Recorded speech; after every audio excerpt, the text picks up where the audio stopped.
team, hope your week's off to a good start.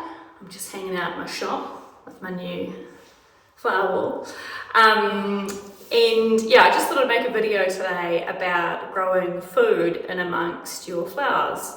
So if you're a gardener, this might be interesting to you, but also specifically, I'm looking at this from a flower farming perspective.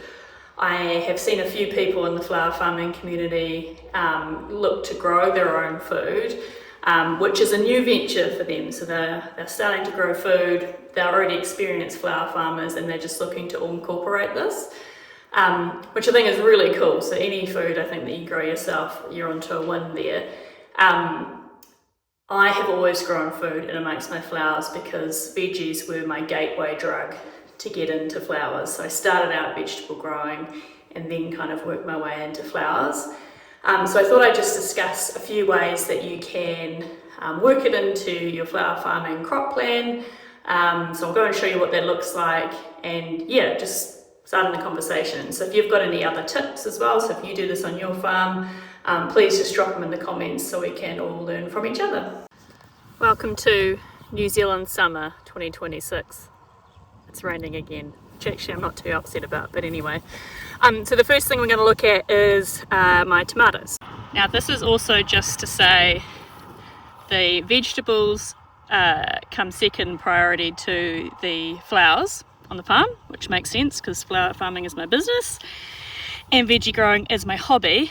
So as you can see, I haven't actually done any of the things that you would normally do with the tomatoes, like properly staking them and removing some of the leaves and that sort of thing. But this is how I do the tomatoes normally. So I do what's called like the Florida weave method, and we've got quite a few in here. So this is probably, I would say, maybe 17 meters worth of tomatoes. And they're quite a long season crop, so I usually use those when I need to plant something in winter that's not ready yet. So that's how I usually work in tomatoes. And then we've got a few capsicums and a few other bits and bobs in here. So I've just tacked them on the end. And then at the other end of this row, I've also tacked on a few more vegetables and maybe a flower seed. So it's my first time growing kumara, which for those people in the northern hemisphere is something akin to a sweet potato. That's a nightshade. Oh yeah, if you see any weeds, no you don't, everything's perfect, okay? But yeah, so I believe this is meant to have more foliage than it is. I'm thinking maybe it's not getting enough moisture, so I might need to water it a bit more. But I've kind of got growing along the side of some of this rainbow quinoa. So apparently you can eat this, so it could be a food crop. I typically use it as like an ornamental, and actually I've got two sort of trial lots of that quinoa going at the moment. So that was a transplanted crop from seedling, and it looked a bit worse for wear when I first planted it, but actually it's done pretty well, and I think it's because I fertilised the soil that the kumara's in, whereas over here on this other patch I direct seeded this, and initially it looked amazing, and then it started to look a bit worse for wear, like getting these sort of yellow leaves. And so I think it was too close together, probably didn't get enough nutrition or water, which I think also if you look at the height of this crop, so these were all sown at the same time, so you can see we've got the same height here, and then it kind of gets a bit more vigorous at the end with these bigger heads and like taller plants. So I think, yeah, my assumption is correct that it probably didn't get enough nutrition, spacing, water, and they're kind of competing against each other. But what I like about that for flower farming is that it gives like a smaller size bloom, so you can actually work that into bouquets and things a lot easier than you can with some of those like monstrous ones on the end. So anyway, side note, that's the quinoa, and that's the tomatoes down there. Now, I also like to make sure that I'm utilising as much space as possible. So usually I do a single row of tomatoes, not that you can tell at the moment, but yeah, usually I do a single row, and then I'll plant something for the pollinators down the side. So like I've done like marigolds and things like that in the past. This year I decided to grow some dwarf like bush beans. So you can see here we've got some purple beans, and that just means that we're maximising the space. The other way that I like to work in food crops into my flower farm plan is if I've just got a little bit like on the end of a row. So like for example, this is the delphinium row, and in a month or so I've got some foxgloves and other delphiniums that will be turning up, which I'll plant in here to finish the row. But until then I thought I'd plant some watermelon. So it obviously needs a weed, but yeah, we've got loads of watermelon in here. I don't know if I could actually find you a watermelon, maybe not, but there's heaps in there, and so that will kind of carry us through for the next couple of months, just sort of perched on the end there. I've also started growing potatoes in the last couple of years, and they're a really good one, particularly if you want to do like early potatoes. If you just need you've got a spare bed for just a few months, I would just chuck some early potatoes in. These are our main crop potatoes, so as you can see they're taking up like most of this row, and that's because I'm going to plant peonies in here later on in the season, but we're not ready for them yet, so these are a bit more of a longer crop. So we're going to have those in there, and we'll harvest them soon. And then we'll also have we've got some yams planted down the end here. So yams in New Zealand, I think everybody else calls them oca. That's in here. They're really yum roasted, and I probably won't harvest them until about May, but I think it'll probably take me that long to get started planting the peonies. So we've got the oca, and then we're trying out this new thing this year called earth gems, which I think is similar to the yams, but yeah, I'll be interested to see how they'll get on. And these potatoes are, I think, just about ready to harvest. I'm hoping they don't have some sort of disease, and actually this is just them dying back, which means they'll be ready to harvest. But after they're done, we'll harvest them, and I'll probably put in maybe like another cover crop, or maybe some sunflowers, because they're pretty quick turn. So yeah, so that's another area that we bring vegetables in. So this is another maybe slightly controversial use for food, but this is our fruit tree alley. So these are just first year bare root fruit trees, and I think they're going pretty well, to be honest. Like, they're looking really good. I've got some like peaches and nectarines and various other things in here. But the idea with these is that they will provide some shelter to our annual flower patch over there. It's probably not going to be heaps, but I'm just working on enclosing this space because we're in quite an exposed area, which you can probably see. So we've grown them quite close together. It's called backyard orchard culture, if you're interested, where basically we limit the size of the trees because we don't want to be getting up into ladders and things to actually harvest the fruit, and we also want to be able to net them and keep the birds off them and that kind of thing. And so underneath the big fruit trees we've got things like blueberries, and we've got a whole swag of raspberries here as well. Raspberries, strawberries, raspberries at the other end, and some comfrey, and then randomly some perennial vegetables. So this one is a perennial broccoli, apparently, it hasn't fruited yet. And then this is a perennial kale, which I did not expect to get so huge, and we haven't actually tried it yet, but we continually are having to remove leaves off of it because this is actually a poor little persimmon tree down here that's not doing so well, and I think it's because it's next to this monstrous thing. And then we also have a little rhubarb on the end as well. It's sort of like a perennial fruit, vegetable, whatever you'd call it.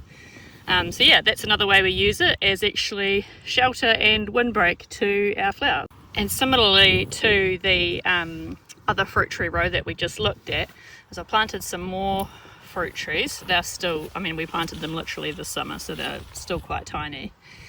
But this is going to be our shade area eventually. So we're going to put our hydrangeas and hopefully a bunch of other shade crops. So the idea with this is that this is north facing here, that's north, and we're in the southern hemisphere, so that's where all of our sun comes from. So our fruit trees and our eucalyptus that we've got there will really want the sun, but we've got plants that obviously don't care for that so much. So we may have to make a structure initially to help shade them out enough before these fruit trees can really get up. But the idea is that eventually these will shade them out. Here is our pumpkin patch. Now this, another use, we actually had two small compost piles. So there was one here and one in there somewhere, and so the idea is it's finished compost, so we could use it on our beds, but actually this is a way that I'll get one more use out of that compost, because pumpkins love to grow in lots of rich soil, so growing straight into compost suits them down to the ground. You can see we've got some pretty good pumpkins coming along. I spied this one the other day, which I'm looking forward to using. Where has it gone? Here we go. That's looking pretty good. Yeah, there's loads of other ones in there as well. So this is probably the only bed that we really made for food growing and other stuff. So I've got my sweet pea seed crop there, and then also I just grow things like lettuce and basil and a few other things, and I've just planted a passion fruit there, so the idea is that that will take over this whole trellis and we'll be able to grow some stuff in the front here. So we have like the world's largest zucchini and yeah, a few other bits and bobs, carrots and things like that. And then over here is our new sort of subtropical area, and basically we've grown this, we'll put this in the way we have because that is the prevailing wind direction. That's north. These all love sun and they don't love wind. So we're hoping by putting this sort of windbreak structure up that it'll help them be buffered a bit by the wind, and then in the winter we're actually going to put a shade cover over the top and wrap some of them to help prevent any frost damage. So we've got an avocado, and if that one survives I'll get another one, and you can also see we've put some spinach around the base as well. I quite like this sort of polyculture approach to adding veggies into the garden. You know, if you've just got a little space, you can tuck some lettuce or some spinach or something like that in it, and it just fills the gap. So we've got several apparently cold tolerant bananas in here, so I'm looking forward to those. And then some mountain pawpaw and a sapote, I think this is called. Casa Maroa. Yeah, which I think is also called sapote. I think. I'm new to this subtropical thing. Oh, look. We've got some little fruit. Look at that. The other thing I'm looking at with these fruit trees, particularly the bananas, is they will give off quite a bit of organic matter, like with these leaves. And so I think the idea with bananas, again, I'm new to this, is that one year it'll grow like this, and then it'll fruit and flower and fruit, and then it'll grow another banana, so like this one down here, and then that will be the next thing that flowers and fruits. And so you cut the whole banana down and then you have to do something with it. So I'm thinking, yeah, either that'll go in the compost or I might be able to use these leaves as like some sort of mulch.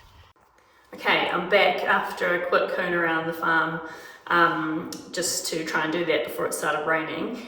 But yeah, so I guess in summary, really, the thing, how I like to use food or work food into the crop plan is it's almost like how I approach cover cropping. So like if I've got a gap in production, I work out, well, what would grow at that time of year, and then, you know, plant, and what I want to plant next. And so I'll just sub in the vegetable crop in between. So like, I think I mentioned like some early potatoes. So say, in my climate at least, if I had a gap from say like August or September through to like Christmas, that would be a good crop to put in there, some early potatoes, because they'll be through their life cycle and out the other side by the time we get to say Christmas.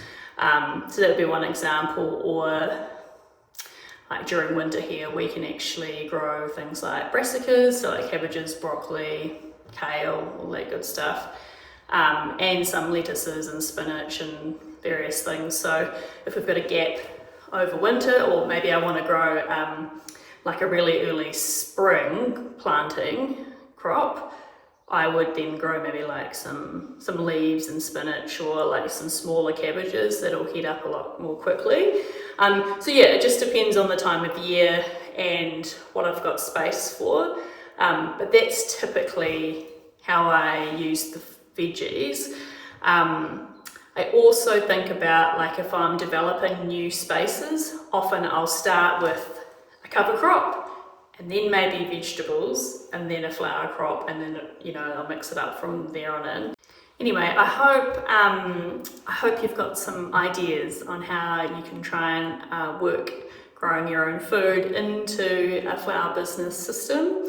I think there's so many different ways that you can do this, and to me it feels very natural to like work them in together and have this sort of like polycropping kind of situation. And it's kind of like right plant, right space, you know, like what is the requirement? Do you have an empty gap? What can you fill it with? Now, I like to grow a good portion of our fruit and vegetables, or vegetables at this stage. We're working on the fruit part. So I do ensure that we have space for like tomatoes and potatoes. But if you were doing this more on sort of an opportunistic basis, like leafy green crops are really quick turn, and just a really awesome thing to put in amongst some of your flowers as well, and herbs as well.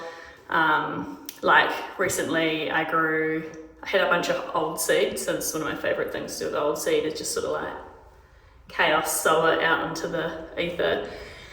And surprise, surprise, a little bit germinated. So basically I grew a coriander crop underneath our roses this year, which was awesome. And so we had our roses, they were going to be there anyway, and we also grew a whole bunch of coriander and parsley, and I've now planted some perennial herbs and various flowers underneath the roses. But yeah, just to show like the applications are so many and varied.